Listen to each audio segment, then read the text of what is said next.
나는 왜 쉔베르크 아방가르드 음악의 극단성에 관심을 보였는가?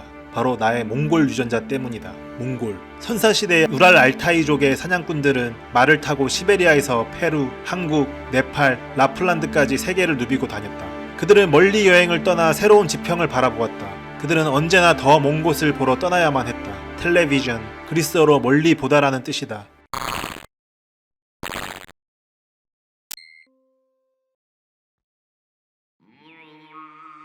백남준의 비디오 아트의 기원은 어디로부터 시작된 것일까요? 그는 왜 비디오를 예술 매체로 사용하게 된 것일까요?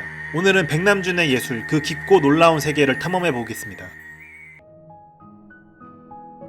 인상주의의 등장은 당시 살롱을 중심으로 전개되었던 미술계와 사교계에 큰 파장을 불러일으켰습니다. 쿠르베는 추상적이어서 눈에 보이지 않고 또한 현실에 존재하지 않는 것은 회화의 영역에 속하지 않는다고 선언하며 신화나 역사적 주제에서 탈피한 세속적 주제를 회화로 그려내었습니다. 당시는 가까운 사람의 죽음보다 예수의 죽음을 한층 더 큰 슬픔으로 받아들였던 시대였습니다. 인상주의는 단순한 젊은 세대의 반항이 아니라 그 시대 사람들의 인식에 큰 변화를 가져온 혁명적인 예술운동이었습니다. 예를 들어 인상주의 화가 중 한 명인 클로드 모네는 시시각각 변하는 자연의 모습 그 자체를 그림의 주제로 삼았습니다. 똑같은 건초더미나 수련을 그릴 때도 시간에 따라 달라지는 빛의 색채에 주목해서 그 순간순간을 포착했죠. 하지만 인상주의 이전까지만 해도 서양 미술계에서는 보이는 것보다는 관념적인 것을 더 중요하게 여겼습니다. 예를 들어 신화나 성경에 나오는 장면처럼 눈에 보이지는 않지만 이상적이고 영원 불변할 것 같은 것들이 주로 그림의 소재가 되었던 거죠. 반면 자연물이나 색채 같은 것들은 단지 그런 관념을 표현하기 위한 수단일 뿐 그림의 목적은 아니었습니다.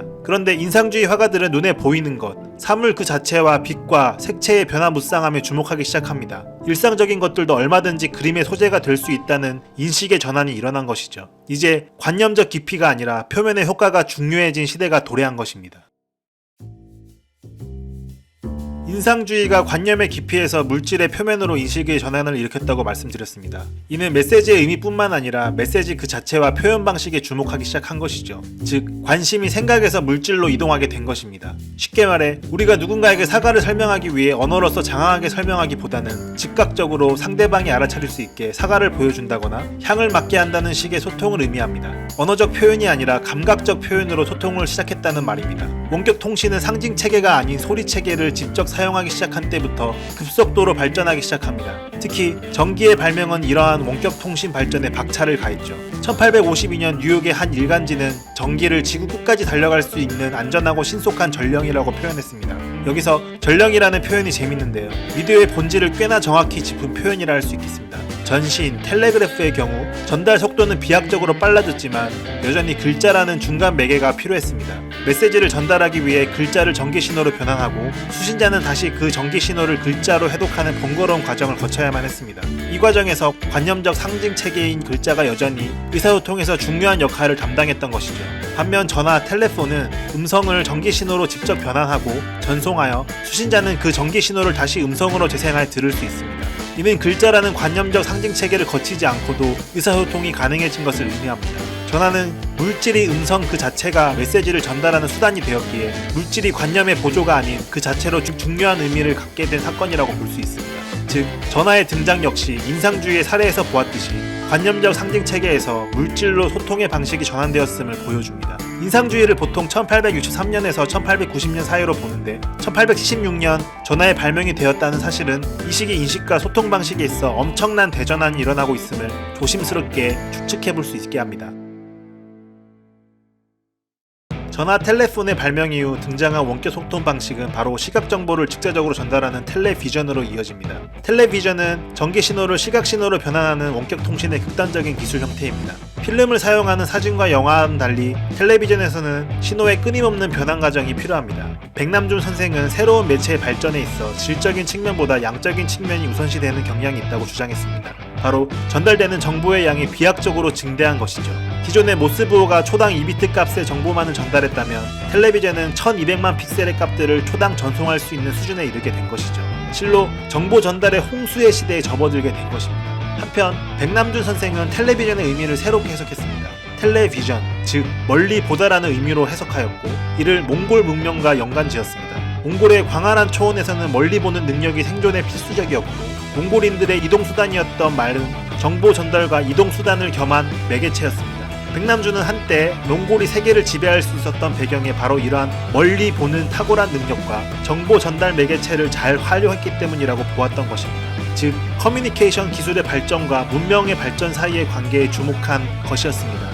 이처럼 백남준 선생과 비슷한 관점을 가진 인물이 또 있는데요. 19세기 중반 전신 네트워크를 두뇌에 비유한 너세니얼 호손의 글에서도 이러한 관점이 드러납니다. 전기를 통해 물질 세계가 눈 깜짝할 사이에 수천 킬로미터에 걸쳐 진동하는 거대한 신경이 된 것은 사실일까? 아니면 나의 꿈일까? 더 정확히 말하면 둥근 지구는 지성이 넘치는 거대한 머리 혹은 두뇌이다. 혹은 그 자체가 사고, 오직 사고이며 더 이상 우리가 여기는 실체가 아니다. 호소는 전 지구적으로 퍼져있는 정보통신망이 마치 우리의 두뇌 안에 무수히 얽혀있는 시냅스와 같은 기능을 한다고 말하며, 정보망이 조밀해지고 많아질수록 인류라는 거대한 두뇌가 잠에서 깨어날 것이라 말하고 있습니다. 텔레비전은 전신보다 훨씬 빠른 속도로 더 많은 정보를 전달할 수 있으며, 생방송은 전화처럼 실시간 소통을 가능하게 했습니다. 즉, 원격 통신의 발달이 인류의 급속한 발전을 가져왔고, 그로 인해 우리는 새로운 문명 단계에 들어서게 되었음을 예견한 것입니다. 우리는 19세기 중후반 인상주의 시기에서 보았던 감각인식 혁명이 어떤 결과를 가져오게 되었는지 살펴보았습니다. 몽골인의 말에서 시작하여 전신, 텔레그래프, 전화, 텔레폰, 텔레비전으로 이어지는 원격 통신, 텔레커뮤니케이션의 다음 시대는 어떤 시대가 될까요? 여러분 생각해보신 적 있으실까요? 이에 대해 백남준 선생은 다음 올 시대에 대해 놀라운 예언을 합니다.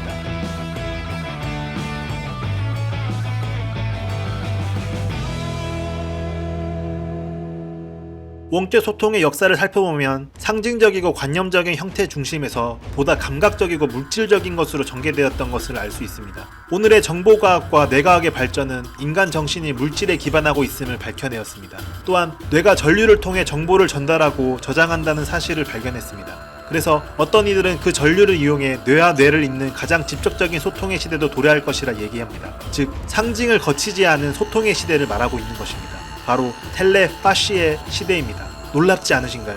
텔레비전, 즉 시각 정보로 소통하던 오늘날 현대 인류의 다음 종착지는 바로 컴퓨터가 소통하는 것처럼 직접 정보를 전달하고 경험하는 텔레파시의 시대로 넘어갈 거라는 이야기입니다. 파시는 그리스어로 경험하다는 뜻을 가지고 있습니다.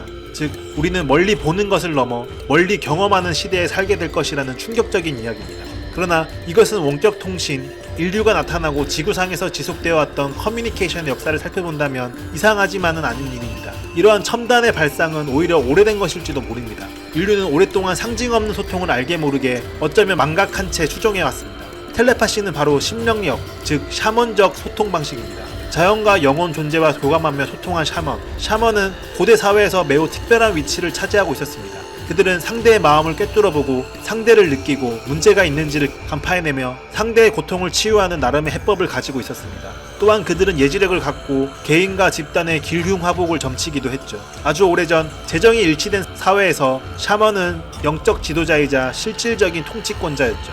이후 샤먼의 역사는 고등 종교의 등장으로 영향력의 상당 부분을 상실하기는 했지만 알게 모르게 그 명맥은 계속해서 이어져 갔습니다. 샤먼은 권력 다툼에서 패한 집단이었습니다. 그들은 사회로부터 축출된 존재로 중심에서 이방인으로 전락한 존재들이었습니다. 샤먼은 비정상적인 방식으로 사람들을 홀리는 자들이기 때문에 새로 등장한 중앙국가의 입장에서는 그들은 골치 아픈 대상이었을 것입니다. 아니, 어쩌면 두려운 존재일 수도 있는 거죠. 샤먼들은 역사의 오랜 시간을 천대와 멸시를 받으며 고통 속에서 살아갔습니다. 하지만 그러한 역사는 오히려 샤먼들의 능력을 지속시킨 결과를 낳았을지도 모릅니다. 왜냐하면 고통 속에서 그들은 더욱 멀리 경험하는 방식을 예리하게 만들어 왔으니까요. 2차 세계대전이 끝난 이후 나치의 전범 행위에 대한 사죄와 보상이 이어졌지만 집시족만큼은 예외였습니다. 유랑민족이라는 점에서 집시족과 유대족은 비슷했지만 유대족은 자신들을 하나로 통합할 수 있는 민족의 역사와 권력 혹은 부를 가지고 있었던 반면 집시족은 그렇지 못했습니다. 그러나 오랜 세월 집시족들이 타 민족과 융화되지 않고 유랑을 지속할 수 있었던 배경에는 아마도 그들이 가진 심령력 덕분이 아닐까 생각됩니다. 백남준 선생은 바로 이들 집시에 주목하며 미래의 시대의 주역은 바로 이들 집시가 될 거라는 우스갯소리를 하기도 했죠. 그러나 텔레커뮤니케이션의 역사를 되짚어본 이상 마냥 우스운 이야기로만 들리지만은 않죠. 정말 집시들의 세계가 찾아올까요? 우리는 관념과 물질의 위상을 전복시킨 원격 통신의 시대를 살펴보았습니다. 어쩌면 그 역사의 과정을 진보라 이름 부를 수도 있을지 모르나 동시에 망각된 것을 복원하는 역사라 말할 수도 있을 것입니다. 경험되고 감각되는 것만이 실제하고 지식의 토대가 된다는 생각은 어쩌면 이제 절대가 아니라 여러 가능성 가운데 하나가 될 수 있을 것입니다. 이는 현대의 과학을 무시하자는 얘기가 아닙니다. 오히려 오늘날 우리에게 주어진 역할은 서로 다른 의미의 차원들을 발견하는 데에 있을지 모릅니다. 백남준 선생이 멀리 보는 행위에 머물지 않고 멀리 경험하는 세계를 꿈꿨듯이 오늘 여러분에게 다가올 미래는 어떤 세상일까요? 감사합니다.